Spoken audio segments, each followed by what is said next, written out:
I'm sure some of you, if not many of you, have heard of the term by now, referred to as main character syndrome. It's a colloquial term, obviously, and it only emerged a few years ago, maybe a decade ago at best. And it might have, in fact, emerged from the Thothian, Stygian pits of TikTok itself. And generally speaking, if you're not familiar with it, it's a term used to refer to people that have an exaggerated sense of self-importance, an exaggerated sense of relevance to the world, and basically it refers to people that engage in a lot of dramatization, attention-seeking. They have a lack of awareness and specific self-awareness as they themselves pertain to the rest of the world and vice versa. They might be just classically self-centered in the traditional sense of that term, and they have this tendency to romanticize life itself, turn it into this giant romantic adventure, right? And it's a fairly recent term, but the potential, of course, for people to suffer from so-called main character syndrome has always been there. The difference this time around, however, is that it has proliferated, and it has permeated, in my view, basically every aspect of human existence at this stage in modern Western and perhaps even non-Western environments, basically industrial advanced societies. Because what main character syndrome is an extension of the already very potent atomization that many of us have witnessed and even suffered from over the last couple of decades. But it basically takes the standard atomization model and dials it up to 11 and says, that's not good enough. You're not just atomized. You're more than that. You are the centerpiece of the world. So you're not a cog in the machine anymore, strangely enough. And in fact, if you think about it, the general thesis of main character syndrome contradicts the notion that any of us, as atomized as we might be, could at all be just a cog in the machine. Because quite the opposite, you are the center of the world. You are the centerpiece of everything. So on the one hand, we definitely are these atomized individuals, these cogs in the machine. There's no denying that. Just look at the landscape and how we serve as individuals within the context of that landscape. We are definitely atomized cogs. But the premise of main character syndrome rejects that. In fact, the people that live that out, the people who actually try to live a main character syndrome life, and I'm not suggesting they're doing this consciously. This is very much a thing that takes over people's personalities, and they can't really distinguish anymore. The main character syndrome individual doesn't think they're a cog. They think they're basically everything. And it's interesting because these two contradictions exist side by side with each other. One is more true than the other, i.e. the cog in the machine. The reason why main character syndrome has emerged, in my view, is precisely because of that feeling of just being a cog in a machine. Now, there's another aspect here. Of course, we always have to pay proper homage to the internet and social media, because they do so much work, do they not? They do the devil's work, one might argue, if one were religious. But without social media, without platforms like TikTok and YouTube, and TikTok is probably ground zero for a lot of this notion of main character syndrome, because so many TikTokers embody it, and people joke about it as well.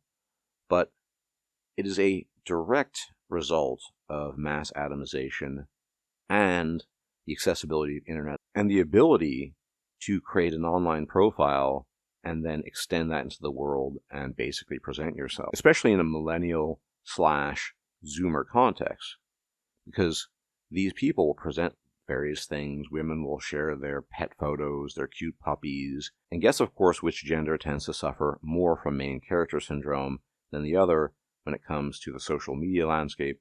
It's definitely the female gender. It's definitely women on average. And why? Well, they tend to share social media posts a lot more. They tend to show things off that they have, be it clothing they bought, fancy trips that they went on, their brand new cute kitten that they got, or their puppy. And so basically lifestyle vlogs, in particular of the sort that females like to run, are the embodiment of main character syndrome. You know, what I eat for breakfast and this sort of thing. I'm sure what people eat for breakfast is all fine and dandy, but is that really interesting? Not really. But when you have succumbed to main character syndrome, you begin to think that, wow, yeah, my breakfast is really important, and no doubt other people want to find out about it. And through this, of course, the parasocial relationship emerges, right?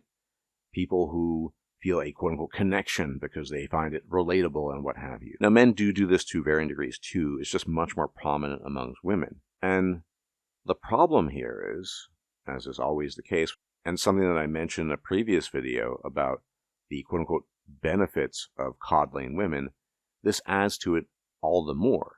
And so you end up in the situation where young women, due to social media, really do think they're the centerpiece of the world, that everything revolves around them. And there have been people, academics such as Jonathan Haidt, who've noticed that social media is much more damaging to women. They're much more plugged in. It's much more meaningful to them. And young girls in particular are suffering the most, depression, gender identity confusion, all sorts of weird things like that, and a host of similar or even weirder psychological ailments.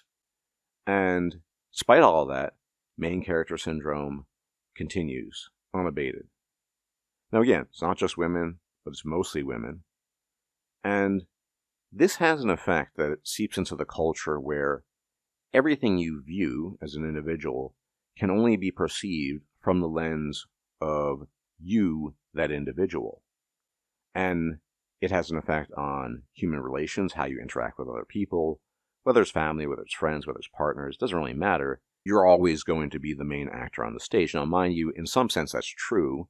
We're sort of locked away from other people's minds and consciousness. So yeah, we are sort of the main actors. But the difference between that minimal acceptance as a main actor on the stage of life versus the main actor where all the other actors revolve around you is immense. So there's that aspect, the relational aspect, which colors everything. And there's another aspect. On this channel, I've talked a lot about the ruination of fantasy and fiction, and just generally speaking, writing, the quality of writing, and the ability to escape. Despite the proliferation of theoretical outlets for escapism in many ways is very, very low these days. And part of the reason for this, maybe even the biggest reason, is an after effect of main character syndrome. Because again, when you have fiction, when you're trying to escape, everything needs to be relatable, right? Women love self-insertion. So you might have heard of the term romantasy. It's a portmanteau, obviously, of fantasy and romance. Women eat this stuff up, but they eat it up because they can identify themselves in it. And when you look at things like Amazon's Lord of the Rings and similar shows, what do you see? You see this extension of me syndrome, i.e. main character syndrome. Everything needs to be relatable. Everything needs to be about you, even when it's about a fictional world setting. Take your pick. It doesn't matter, because ultimately you're the center of everything. The question that emerges from all this, it's an interesting one, is this actually damaging? Well, I suppose you could get through life, coast through life, if you will, if you're some famous media personality, possessed of main character syndrome, without actually suffering from it in the sense that there's no blowback, there are no repercussions. You just post your chai lattes, your fancy holidays, your puppies, and your fancy jewelry that your boyfriend bought, and it's all well and good, you leave it at that. But how many millennials/Zoomers can actually live this life where they just don't run into any conflict with people? No, of course, it will have consequences. Certainly at the relational level, eventually. Because people who don't suffer from main character syndrome are going to wonder why it is that you think everything revolves around you. And as I've said, in terms of the greater fictional landscape of escapism, not even just fictional, what you consume in terms of entertainment, I'm telling you, everything is about me, and how you can relate to the work of fiction, not how the work of fiction exists unto itself, separate from you as an individual. Something you can enjoy and appreciate on its own, without finding it relatable, without you having to relate to everything. Now, don't get me wrong, I think relatability is an important thing, especially when it comes to friendships and people that you're close to. You have to be able to relate on some level. But it would be absurd, and indeed it is absurd, to take the quote-unquote requirement of relatability from something like close friends and extend it and extrapolate beyond that onto the entire world, and to expect the entire world to conform to what you are and what you want and what you think is correct. And wherever you look these days, I'm telling you, you will see the mark of main character syndrome. It's everywhere. It's in the fiction we consume. It's in the nonfiction we consume. It's in our entertainment. It's in the talking heads online who think that they're geniuses and that they've got everything figured out. Anywhere you look, you will see main character syndrome. Now, the alternative isn't necessarily that great, because recognizing that you're just a cog in the machine doesn't feel particularly good. Now, I plan on making a video on self-awareness separately, but I'm telling you, I've told you this for years. I'm no different than you. I happen to make videos on YouTube. I happen to be a sort of YouTuber, that's true. But I'm just a normal dude. I'm just a normal guy just like you. I might be different in certain ways, but at the end of the day, I'm nobody extraordinary. I'm nobody special. I'm just a guy. And I realized this years ago, way before I started with YouTube, way before anything. And that truth has stuck with me. The vast, vast majority of us are just dudes at the end of the day.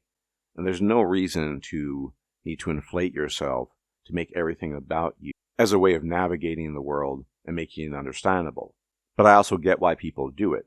It feels a lot better, it's easier, and when everyone else is doing it, it's like a mind virus. It tends to seep into your own mind.